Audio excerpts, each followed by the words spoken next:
रंगीली। साफ बात करने में संकोच क्या, हमारी इच्छा है नहीं करते। किसी का कुछ लिया तो नहीं है। जब दूसरी जगह 10,000 नगद मिल रहे हैं तो वहाँ क्यों ना करूँ। उनकी लड़की कोई सोने की थोड़े ही है।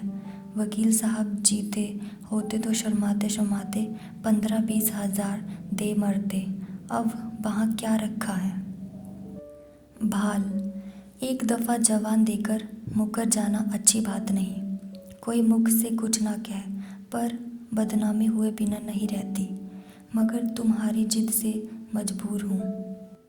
रंगीली बाई ने पान खाकर खत खोला और पढ़ने लगी। हिंदी का अभ्यास बाबू साहब को तो बिल्कुल ना था, और यद्यपि रंगीली बाई भी शायद ही कभी किताब पढ़ती हो, पर खत वत पढ़ लेती थी। पहली ही पाँति पढ़कर उनकी आंखें सजल हो गई और पत्र समाप्त किया तो उनकी आंखों से आंसू बह रहे थे। एक एक शब्द करुणा के रस में डूबा हुआ था। एक एक अक्षर से दीनता टपक रही थी। रंगीली बाई की कठोरता पत्थर की नहीं लाख की थी, जो एक ही आंच से पिघल जाती है। कल्याणी के करुणोत्पादक शब्दों ने उनके स्वार्थ मंडित हृदय को पिघला दिया। रूंधे हुए कंठ से बोली, अभी ब्राह्मण बैठा है ना। भालचंद्र पत्नी के आंसुओं को देख देख कर सूखे जाते थे। अपने ऊपर जल्ला रहे थे कि नाहक मैंने जे खत इसे दिखाया। इसकी ज़रूरत क्या थी। इतनी बड़ी भूल उनसे कभी ना हुई थी। संदिग्ध भाव से बोले, शायद बैठा हो, मैंने तो जाने को कह दिया था। रंगीले ने खिड़की से झांक कर देखा। पंडित मोटेराम जी बगुले की तरह ध्यान लगाए बाजार के रास्ते की ओर ताक रहे थे। लालसा में व्यग्र होकर कभी जे पहलू बदलते, कभी बह पहलू। एक आने की मिठाई ने तो आशा की कमर ही तोड़ दी थी। उसमें भी ये विलंब, दारुण दशा थी। उन्हें बैठे देखकर रंगीली बाई बोली, है अभी है। जाकर कह दो हम विवाह करेंगे, ज़रूर करेंगे। बेचारी बड़ी मुसीबत में है। भाल, तुम कभी कभी बच्चों की सी बातें करने लगती हो। अभी उससे कह आया हूँ कि मुझे विवाह करना मंजूर नहीं। एक लंबी चौड़ी भूमिका बांधनी पड़ी। अब जाकर जे संदेश कहूँगा तो वह अपने दिल में क्या कहेगा। ज़रा सोचो तो, ये शादी विवाह का मामला है, लड़कों का खेल नहीं कि अभी एक बात तय की अभी पलट गए। भले आदमी की बात ना हुई, दिल लगी हुई। रंगीली, अच्छा तुम अपने मुंह से ना कहो, उस ब्राह्मण को मेरे पास भेज दो। मैं इस तरह समझा दूंगी कि तुम्हारी बात भी रह जाए और मेरी भी। इसमें तो तुम्हें कोई आपत्ति नहीं है। भाल, तुम अपने सिवा सारी दुनिया को नादान समझती हो। तुम कहो या मैं कहूँ, बात एक ही है। जो बात तय हो गई वह हो गई। अब मैं उसे फिर नहीं उठाना चाहता। तुम ही तो बार बार कहती थी कि मैं वहाँ ना करूँगी। तुम्हारे ही कारण मुझे अपनी बात खोनी पड़ी। अब तुम फिर रंग बदलती हो। ये तो मेरी छाती पर मूंग धरना है। आखिर तुम्हें कुछ तो मेरे मान अपमान का विचार करना चाहिए। रंगीली, तो मुझे क्या मालूम था कि विधवा की दशा इतनी हीन हो गया है। तुम्ही ने तो कहा था कि उसने पति की सारी संपत्ति छिपा रखी है और अपनी गरीबी का ढोंग रचकर काम निकालना चाहती है। एक ही छंटी औरत है। तुमने जो कहा वह मैंने मान लिया। भलाई करके बुराई करने में तो लज्जा और संकोच है। बुराई करके भलाई करने में कोई संकोच नहीं। अगर तुम हाँ कर आए होते और मैं नहीं करने को कहती तो तुम्हारा संकोच उचित था। नहीं करने के बाद हाँ करने में तो अपना भड़प्पन है। भाल, तुम्हें बड़प्पन मालूम होता हो, मुझे तो लुच्चापन ही मालूम होता है। भाल, तुम्हें बड़प्पन मालूम होता है, मुझे तो लुच्चापन ही मालूम होता है। फिर तुमने ये कैसे मान लिया कि मैंने वकील आइन में विषय में जो बात कही थी वह झूठी थी? क्या वह पत्र देखकर तुम जैसे खुद सरल हो वैसे ही दूसरे को भी सरल समझती हो? रंगीले, इस पत्र में बनावट नहीं मालूम होती। बनावट की बात दिल में चुभती नहीं, उसमें बनावट की गंध अवश्य रहती है।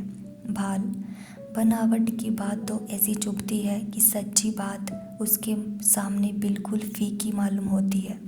जे किस्से कहानियाँ लिखने वाले जिनकी किताबें पढ़ पढ़ कर तुम घंटों रोती हो, क्या सच्ची बातें लिखते हैं? सरासर झूठ का तुमार बांधते हैं। जे भी एक कला है। रंगीली, क्यों जी, तुम मुझसे भी उड़ते हो, दाई से पेट छिपाते हो।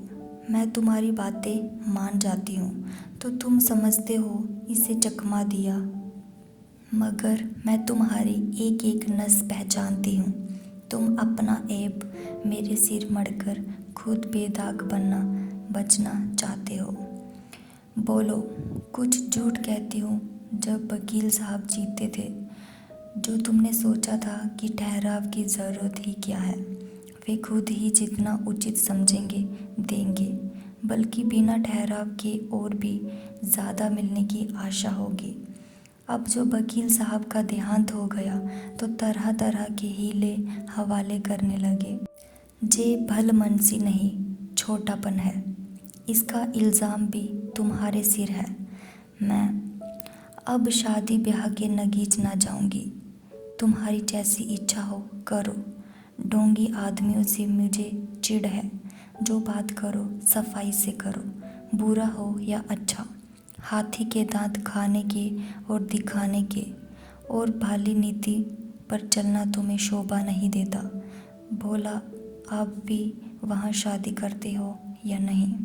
भाल, जब मैं बेईमान, धगाबाज और झूठा ठहरा तो मुझसे पूछना ही क्या, मगर जब पहचानती हो आदमियों को क्या कहना है, तुम्हारी इस सूझबूझ की बलैया ले लें। रंगीली, हो बड़े हयादार, भी नहीं शर्माते। ईमान से कहा, मैंने बात ताड़ ली कि नहीं? भाल, अजी जाओ, वह दूसरी औरतें होती हैं जो मर्दों को पहचानती हैं। अब तक मैं यही समझता था कि औरतों की दृष्टि बड़ी सूक्ष्म होती है, पर आज ये विश्वास उठ गया और महात्माओं ने औरतों के विषय में जो तत्व की बातें कही हैं उनको मानना पड़ा। रंगीली, ज़रा आईने में अपनी सूरत तो देखाओ। तुम्हें मेरी कसम है, ज़रा देख लो कितना जेपे हुए हो। भाल, सच कहना, कितना जेपा हुआ हो? रंगीले, इतना ही जितना कोई भला मानस चोर चोरी खुल जाने पर जेंपता है। भाल, खैर मैं जेंपा ही सही, पर शादी वहाँ ना होगी। रंगीली, मेरी बला से जहाँ चाहे करो। क्यों?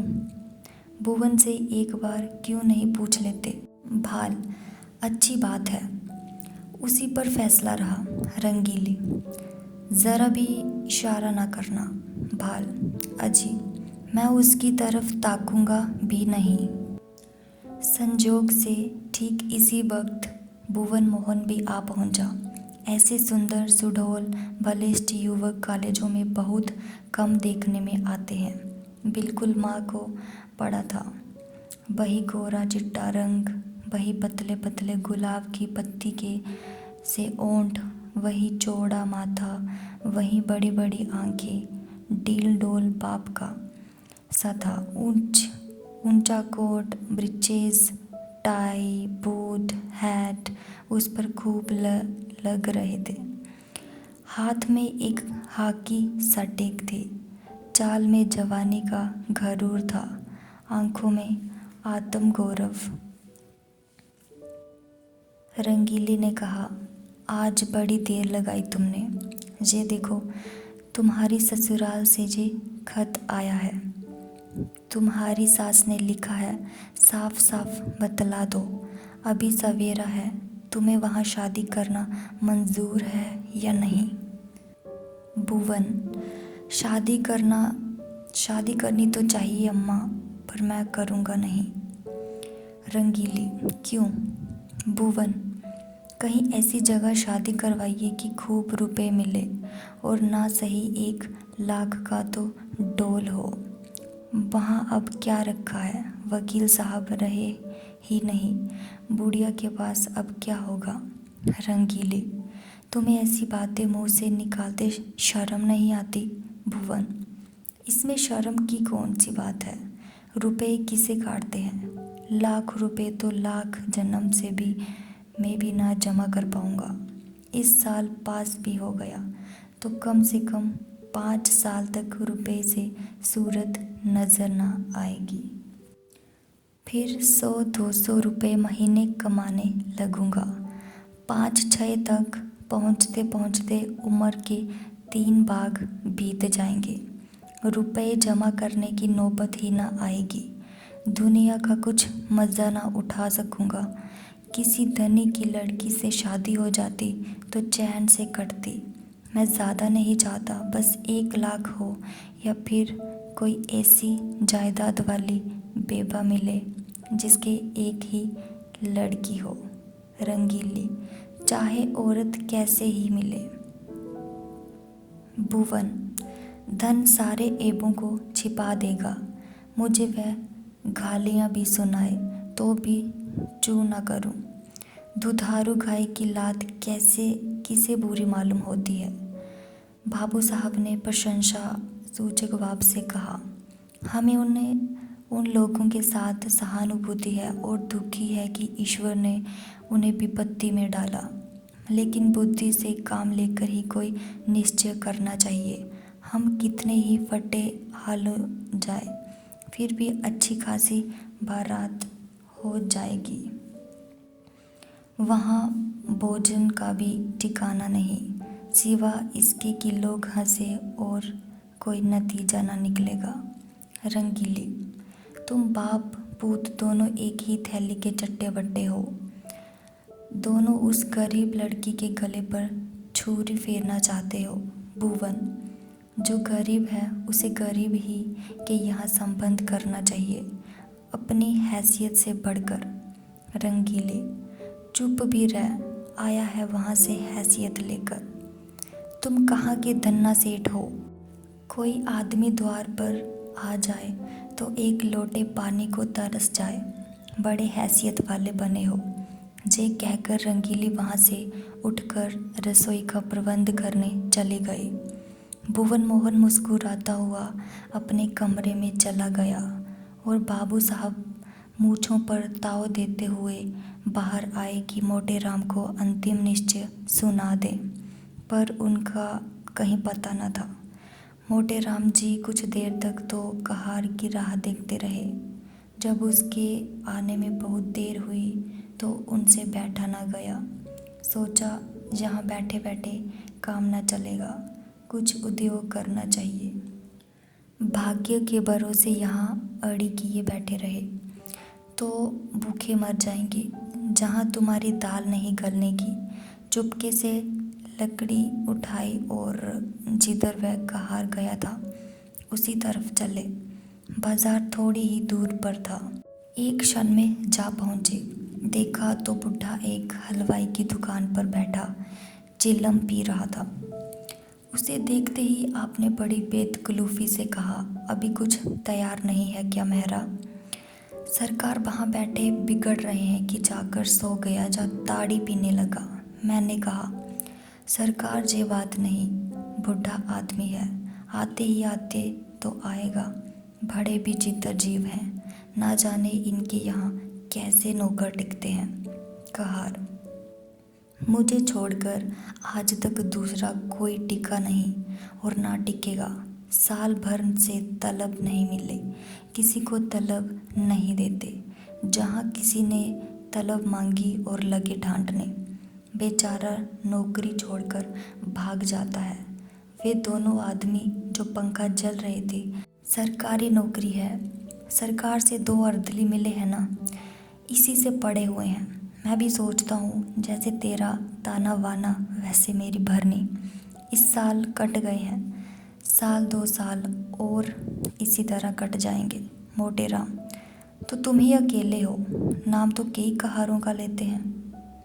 कहार, वह सब इन 2-3 महीनों के अंदर आए और छोड़ छोड़ कर चले गए, जे अपना रूप जमाने को अभी तक उनका नाम जपा करते हैं। कहीं नौकरी दिलाएगा। चलो मोटे राम, अजी बहुत नौकरी है। कहार, तो आजकल ढूंढे नहीं मिलते। तुम तो पुराने आदमी हो, तुम्हारे लिए नौकरी की क्या कमी है। यहाँ कोई ताज़ी चीज़ मुझसे कहने लगे, खिचड़ी बनाइएगा या बाटी लगाइएगा। मैंने कह दिया, सरकार बुढ़ा आदमी है, रात को उसे मेरा भोजन बनाने में कष्ट होगा, मैं कुछ बाजार ही से खा लूँगा, इसकी आप चिंता ना करें। बोले, अच्छी बात है। कहार, आपको दुकान पर मिलेगा। बोलो, साहब जी कुछ तरमाल तैयार है, लड्डू तो ताज़े मालूम होते हैं, तोल दो 1 सेर भर, आ जाऊं वहीं ऊपर ना। ये कहकर मोटे राम जी हलवाई की दुकान पर जा बैठे और तरमाल चखने लगे।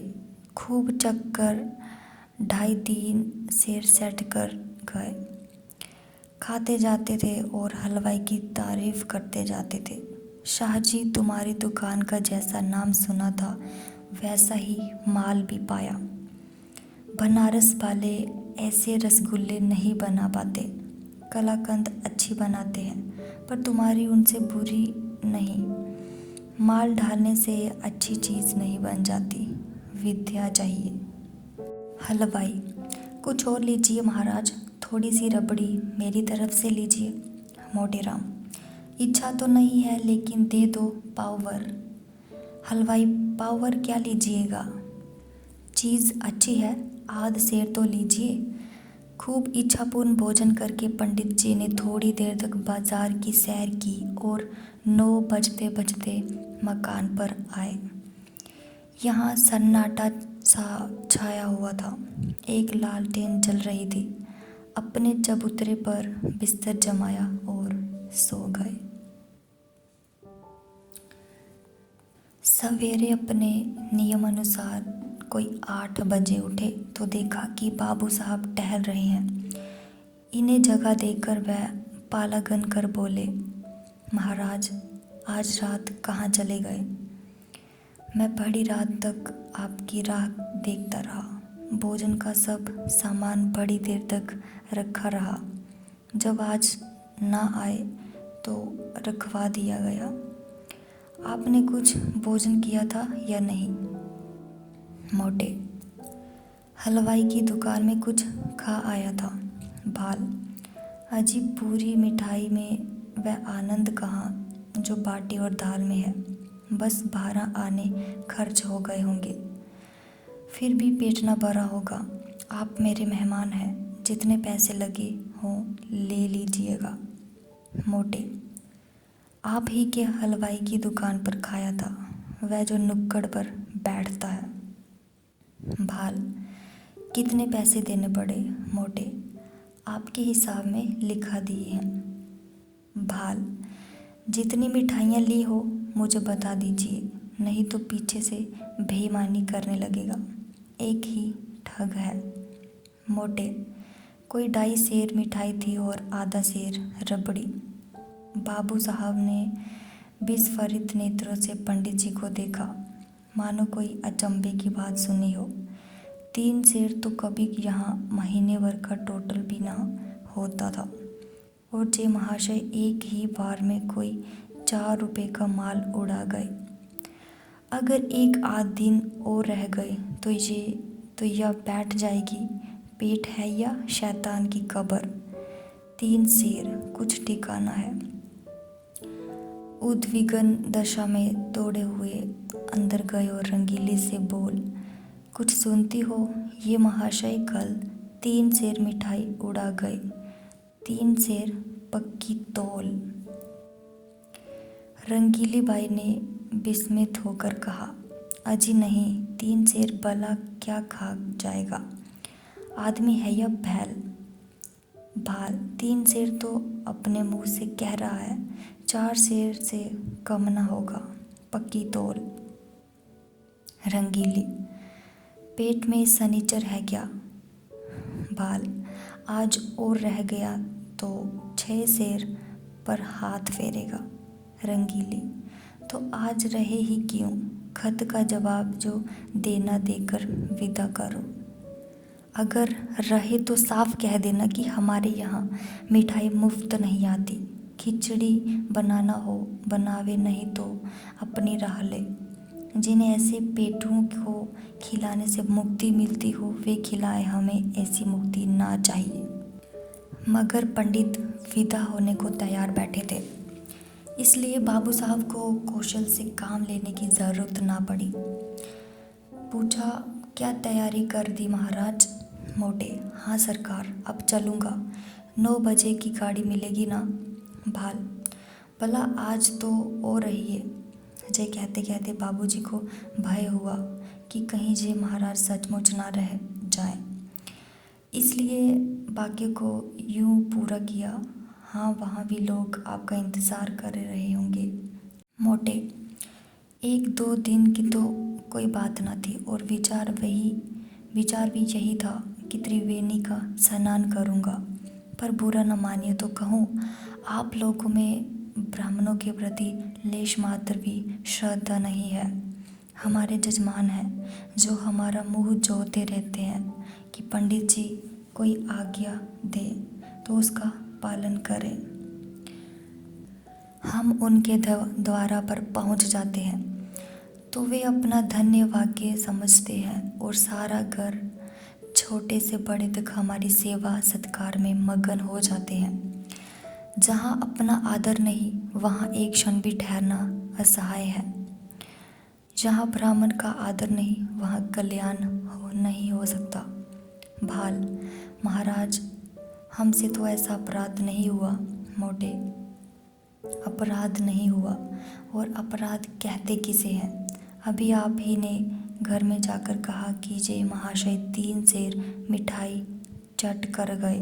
पक्की तोला आपने अभी खाने वाले देखे कहाँ? एक बार खिलाइए तो आंखें खुल जाएं। ऐसे ऐसे महान पुरुष पड़े हैं जो पसेरी भर मिठाई खा जाएं और डकार तक न ले। एक एक मिठाई खाने के लिए हमारी चिरैरी की जाती है, रुपए दिए जाते हैं। हम भिक्षुक ब्राह्मण नहीं हैं जो आपके द्वार पर पड़े रहें। आपका नाम सुनकर आए थे, जे न जानते थे कि यहाँ मेरे भोजन के भी लाले पड़ेंगे।